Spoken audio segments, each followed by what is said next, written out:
بسم اللہ الرحمن الرحیم۔ شروع اللہ کے نام سے جو بڑا مہربان نہایت رحم والا ہے۔ لقد أنزلنا إليكم كتابا فيه ذكركم أفلا تعقلون۔ اب کسی طرح مدینے میں بلا لو ہم کو، اب کسی طرح مدینے میں بلا لو ہم کو،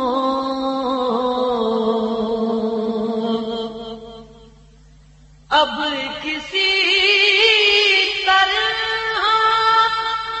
مدینے میں بلا لو ہم کو،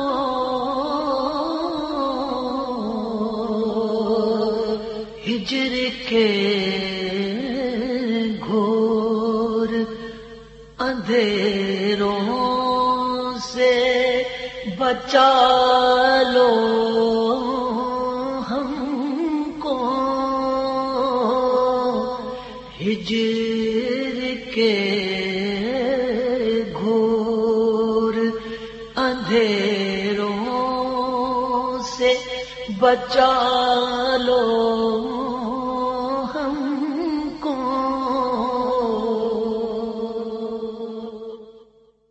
الحمدللہ رب العالمین، والصلاة والسلام علی سید الانبیاء والمرسلین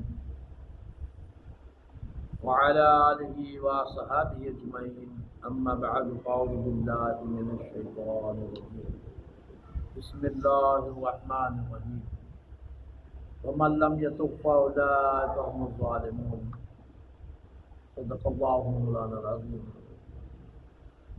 الصلاۃ والسلام علیک یا سیدی یا رسول اللہ وعلی آلک وصحابک یا حبیب اللہ۔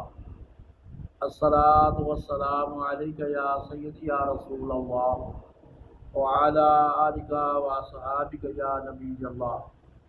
الصلاۃ والسلام علیک یا سیدی یا رسول اللہ وعلی آلک وصحابک یا محمد رسول اللہ صلی اللہ علیہ وآلہ وسلم۔ ناظرین و سامعین، السلام علیکم ورحمۃ اللہ وبرکاتہ۔ حضرات محترم، ہماری یہ تقریباً 5ویں نشست ہے۔ توبہ ہر روحانی مقام کی چابی ہے۔ اس کے متعلق بات ہو رہی، بات یہاں تک پہنچی ہماری کہ اللہ تبارک و تعالی فرماتا ہے کہ اگر بندہ میری طرف چل کر آئے تو میں اس کی طرف دوڑ کر جاتا ہوں۔ میرا بندہ اگر میری طرف 1 قدم چلتا ہے تو میں اس کی طرف 70 قدم چلتا ہوں۔ بس اس کی طرف 1 قدم چلنے والا، اللہ کی طرف 1 قدم چلنے والا، رجوع کرنے والا تائب ہوا، اور جو 1 قدم کے بدلے 70 قدم بندے کی طرف رجوع فرمائے تو وہ تواب ہے۔ یہ اللہ کا نام بھی ہے تواب۔ بندہ رجوع کرتا ہے معافی مانگنے کے لیے، مولا رجوع کرتا ہے معافی عطا کرنے کے لیے۔ رجوع کسے کہتے ہیں؟ گناہ جو ہے وہ مخالفت کو کہتے ہیں، نیکی کے بدلے۔ نیکی اور تقوی اور موافقت کو کہتے ہیں رجوع۔ زندگی 2 حدود میں ہے، 2 حصوں میں منقسم ہے۔ اللہ تعالیٰ کے حکم کی مخالفت کرو تو وہ گناہ ہے، اس کی موافقت میں رہو تو تقوی ہے۔ تقوی، نیکی، اطاعت، یہ سب موافقت ہے۔ جیسے وہ چاہے ویسے ہی کرو، یہ اللہ کی رضا کو مان لینا، گناہ کرنا اس کے امر کی مخالفت ہے، اور توبہ اور استغفار سے موافقت، توبہ اور استغفار کرنا اور موافقت کی طرف پلٹ جانا ہے، اس کو رجوع کہتے ہیں۔ دوستان محترم، اللہ تعالیٰ کی بندگی کی طرف، اطاعت کی طرف، ترک گناہ کی طرف پلٹ جانا، اس کو استغفار اور توبہ کہتے ہیں۔ جب اللہ سے رجوع کر لیا تو اللہ تعالیٰ نے خود ہی اس بندے کے نامہ اعمال سے مخالفت کا دبا مٹا دیا، گناہ گاری کا دبا مٹا دیا۔ فرمایا کہ خبردار اس کو ظالم نہ کہو۔ لوگوں نے کہا باری تعالیٰ اس نے گناہ کیا تھا، اس کو ظالم کیوں نہ کہے؟ اللہ تعالیٰ نے فرمایا اگر اس نے فلاں گناہ کیا تھا تو استغفار اور توبہ بھی کر لی، رجوع بھی کر لیا، لیکن ہمارا طرز عمل یہ ہے کہ ہم کسی کے گناہ اور مخالفت کو پکڑ لیتے ہیں اور ساری زندگی اس کا پیچھا نہیں چھوڑتے۔ بار بار ہم کہتے ہیں کہ فلاں وقت اس بندے نے یہ گناہ کیا تھا، مخالفت کی تھی، اللہ نے جواب دیا کہ گناہ کیا تھا، گناہ کیا تھا، مخالفت کی تھی، مگر وہ میری طرف ہی آیا، موافقت بھی کی تھی۔ گویا ہم گناہ کو دیکھتے رہتے ہیں، اللہ تعالیٰ رجوع کو دیکھتا رہا، ہم اس کی مخالفت کا کرنا دیکھتے رہے، وہ بندے کی موافقت کا کرنا دیکھتا رہا۔ عزیزان گرامی، رب العزت کی بارگاہ میں توبہ کرنے والوں کا اجر دیکھیے۔ آل عمران آیت میں 135 سے لے کر 136 میں ارشاد فرمایا والذین اذا فعلوا فاحشہ، اور وہ لوگ جو تقاضۂ بشریت کے تحت اعلانیہ گناہ کر بیٹھے۔ جا اب آگے فرمایا او ظلموا انفسہم، اللہ کے حکم کی ایسی مخالفت کر بیٹھے کہ وہ کھلم کھلا گناہ تو نہ تھا، مگر وہ اپنی جانوں کا نقصان کر بیٹھے۔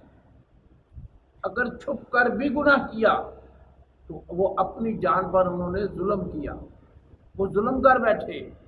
وہ لوگ جو ایسا کر بیٹھے جب وہ گناہ یا اپنی جان پر ظلم کر بیٹھے تو انہیں رب کی یاد آئی، یعنی ذکروا اللہ فاستغفروا ولذنوبہم، پھر انہیں میری یاد آئی۔